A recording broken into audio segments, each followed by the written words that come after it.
and women's basketball development? I think it's something that we can bring to the culture of women's basketball. I think, you see guys or boys playing in the parks, like pickup or one-on-ones, and you don't see that on the women's side as much.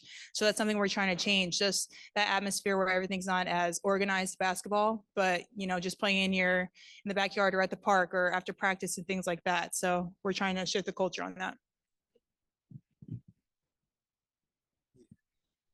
I'm Tremaine. I'm also from SB Nation. How does it feel to be the best one-on-one player in the world? It feels great, honestly. Again, I can't say enough about Aaliyah, like how tough a competitor she was, like how hard it was to go against her for 3 rounds and how well she did in this tournament. I think it's just a testament to some of the players that you don't hear about enough. So she did amazingly, and it feels good to win, obviously, especially for the culture I was talking about, and then the prize money is a nice bonus. Congratulations. Thank you. Go to Safid. Hey, Safid, USA Today. Congratulations to Napheesa. How long would it take you to make $200,000 playing in the WNBA or playing in another league?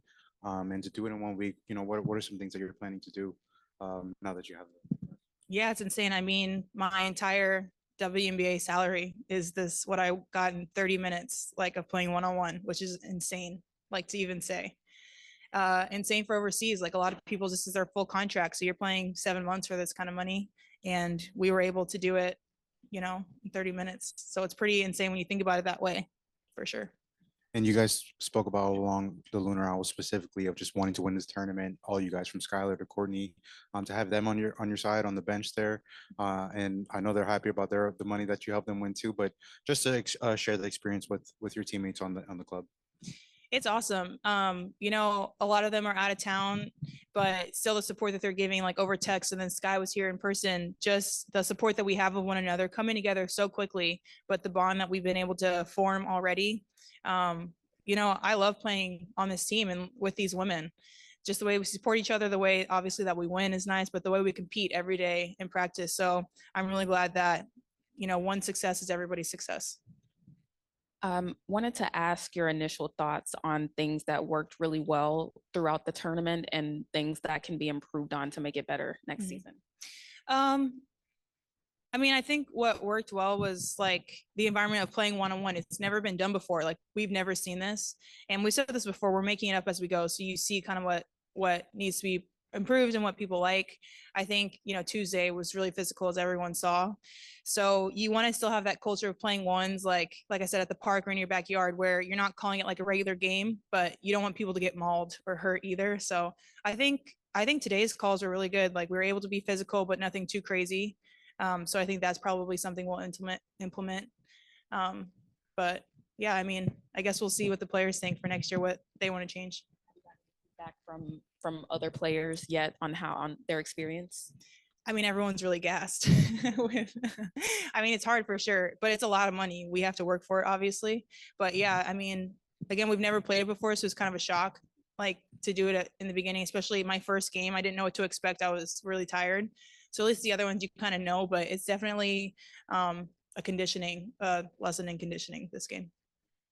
Napheesa, we've seen so many sports try to do so many things to improve or make their all-star breaks very entertaining. I think you guys did a great job with this here. Could you see this on an NBA level? Could you see this on a different, level of basketball, whether men or women? Do you think you guys set an example that the NBA could possibly take from and use and to make their all-star weekend a little bit more entertaining as well? I think it would definitely be entertaining. It's up to the players if they want to do it. It is like you're putting your name on the line, you're putting your reputation on the line. It's a vulnerable situation. So again, I really commend everyone who competed in this because, you've like, it's like a scary situation. You don't know how it's going to be. And anyone could win. I think Skylar said this, but there's no shame in losing to anyone here. Everyone is so good.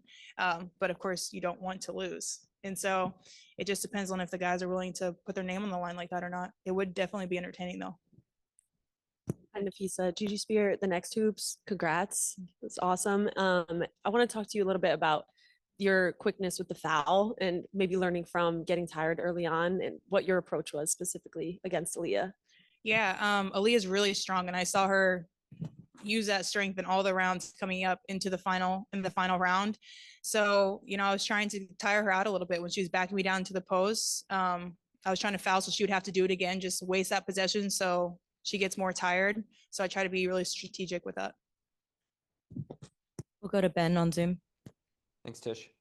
Just two quick questions. What was just the difference between the first game against Aaliyah and the other two? I had never played against Aaliyah. You can watch, but it's different, doing it. And I think I just was getting used to the way she plays. She's a really quick crossover. She's using a lot of fakes in the post, and I was kind of jumping on those. And so just the experience of that, getting beat on those in the first round, I tried to play it a little more in the next two rounds. And then what was it like just after you hit the final shot and it seemed like you and Skylar had a nice moment, then obviously you and your daughter, just what were those moments like in the celebration? It's great celebrating with your family and your teammates. Just, thanking them for their support. Skylar staying here all week and coming to the benches to support me. I talked a little bit just about how close our team was. So, I just wanted to celebrate with them, the people in my corner. And Chelsea on Zoom. Congrats, Fee. Chelsea from the Next Hoops here. My question, there's been a little bit of a discourse this week about the guard versus post player in this tournament. Where do you stand on that? And would you consider maybe possibly doing two separate tournaments next year? It's not really up to me, but I think it's a good idea. I don't know. I mean, I think there's advantages and disadvantages for both. The guards are quicker, but the post can be more physical. And especially the way that the refs were calling it in the early rounds, like the physicality factor was a huge part of it. So I don't know. I mean, I think I would be open to it, but one thing, we're all owners in this league. So I think that's something we'll definitely talk about at the end of the season, and player input is so important. So if that's what the majority wants, I'm sure that we're going to try to make that happen. Awesome. Thank you. Thanks. We'll go to the last one in the room here. Thank you, Napheesa. Andres with Bleacher Report Kicks. We've been documenting your Kobe Nines and everywhere they've taken you, from the WNBA finals to this tournament and now to winning this tournament. So what happens with these shoes now? The stories they tell, and do they go on a pedestal after this? Talk us through, are these your favorite shoes now? Yeah, I'm so superstitious. It's like a sickness because I wore them in the WNBA finals and we did well. And then I've worn them all season here and I'm doing well. They're so stained though. Like I spilled sauce on them. They're dirty from people stepping on them. So I might have to retire this pair, but I'll probably get like the same kind. One last question. Actually. One question in the back for Queen Fee. How tough was the matchup with Aaliyah Edwards, and are we running it back next year? So tough. I was actually gassing you up before you got in here. Just your strength was so hard to play against, and especially like that crossover is so dirty. Like it's so quick. They were saying like the differences in the rounds. It's like I can try to body you in the post, but you'll do like the fakes and the up and unders and the spins. It's really hard to guard. So I definitely commend you. You're a really tough defender. I don't want to run it back next year because you're a really tough defender, but I have no doubt that we will be playing each other again. It's okay. We'll run back in practice without the audience. Yeah. Thank you so much, Fee. Thank you.